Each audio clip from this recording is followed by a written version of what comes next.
question. Fire away.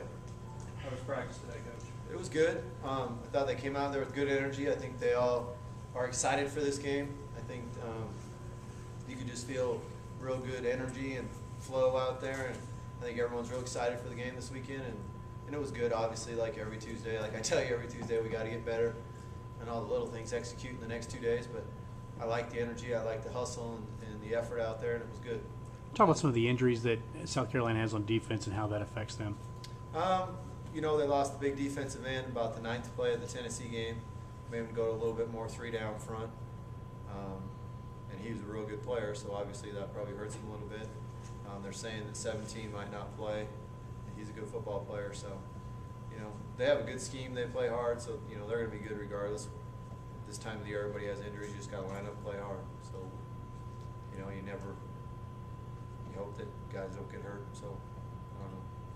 Is Brandon Mitchell a football player or basketball player the rest of this year, or has that really been determined? You know, that's something between the head coach and Coach Pelfrey, and to be honest, I don't know the exact answer to that. I think we knew he's a great athlete when we signed him, and that's kind of between those 2 head coaches to work out on that. I don't know. He did practice today. Yes, he did. He practiced today in football. You don't know whether he'll continue to practice this week or what? I don't know the answer to that. Sorry.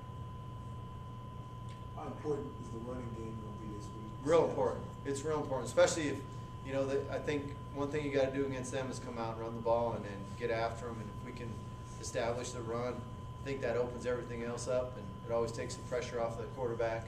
So I think it's something that we've done a nice job of last week, and we've done a nice job the last couple times we played at home. We got to make sure, you know, we did against Auburn, we did last weekend. So I think that's real important. That's something we're going to try to make sure we establish. How's Michael Smith? He ran around good out there today. He looked good. He practiced and looked like he was feeling a lot better.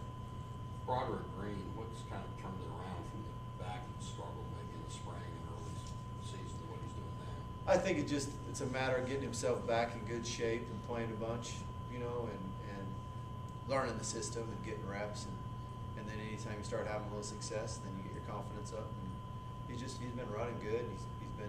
His footwork's really improved and his tracks, and he's had good vision, and if he just keeps running hard with that size, you know, he's going to run through tackles. Did you feel kind of patience paid off with him, where you kept feeding him the ball even though things weren't happening? I think so. I think sometimes with the big back, you just keep banging on those guys, and you wear them down, and then sooner or later they don't want to hit those big guys anymore. And that's something that, you know, that's when you have all those backs to keep fresh. It's kind of something we've talked about from day one that we're hoping to get to. And as you get that, keep bringing them in fresh and fresh. They're all running hard and full speed, and those guys get sick of hitting them. How much he have a little more speed than maybe you think, or He's got pretty good speed for as big as he is. He runs well. How much of a role did Steve Spurrier have in your development, your mindset of offensive football? A big role. You know, when I was a young coach, I always try to learn from who you feel like is a great coach, and I always thought he was.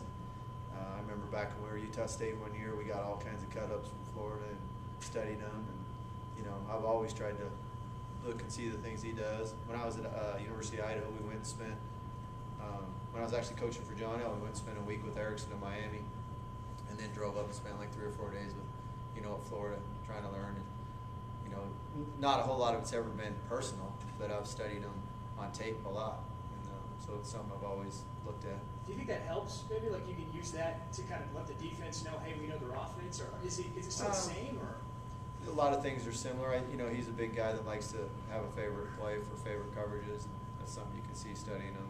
So that's definitely something he likes to do when he's playing against people. Is Lorenzo Ward a concern, just that he was with you all last year and knows that? Yeah, I mean, sometimes you worry, you know, there's some things you might know, so you change your signals and stuff. So all our signals, everything's changed since he's been here. So, you know, that thing's not a big worry.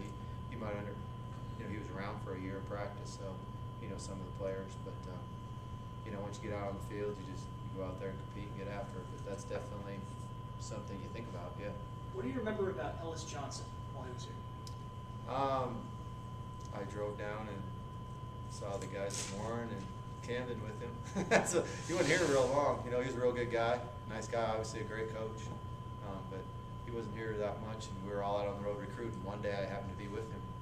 Other than that, we weren't around each other a whole lot. Offensively, what are you guys gonna do? What plays do you know that there are certain plays that you know that are successful against South Carolina, or that you can use this year that you didn't use last year? I think every week that you're game planning someone, we study by formations and you find the plays that you think are going to be successful, and some of them are some of the plays we did use last year, and then sometimes by the talent that you have, the plays you use are different from one year to the next. So there's definitely some things that we feel like that we can execute against them, and then it's just a matter of going out there and making sure you do execute it. Coach, were you amazed at the way Joe Adams bounced back so quickly after missing a couple weeks of practice? Not really. You know, he was out there running routes, and Joe's a great athlete and a competitor, and you know, it was great to see. You know, you're happy for him, and I know I wasn't surprised. I thought he'd go out there and do that good, to be honest. Last question. With the way he's played the last couple of weeks, how much is now the emphasis role in the offense expanding? It's expanded. You know, I think it was really good for Broderick, Niall, and Ronnie all, you know, to get reps and play better. And you're kind of starting to get a little roll of things that they do well, and that makes it nice. And I think it's definitely expanding, and he's improving each week. And as they all improve, they push each other out there on that practice field to who's the best. And that's when you can get that at all the positions. That's when you get to be special. Thank you, Coach. Thanks, guys.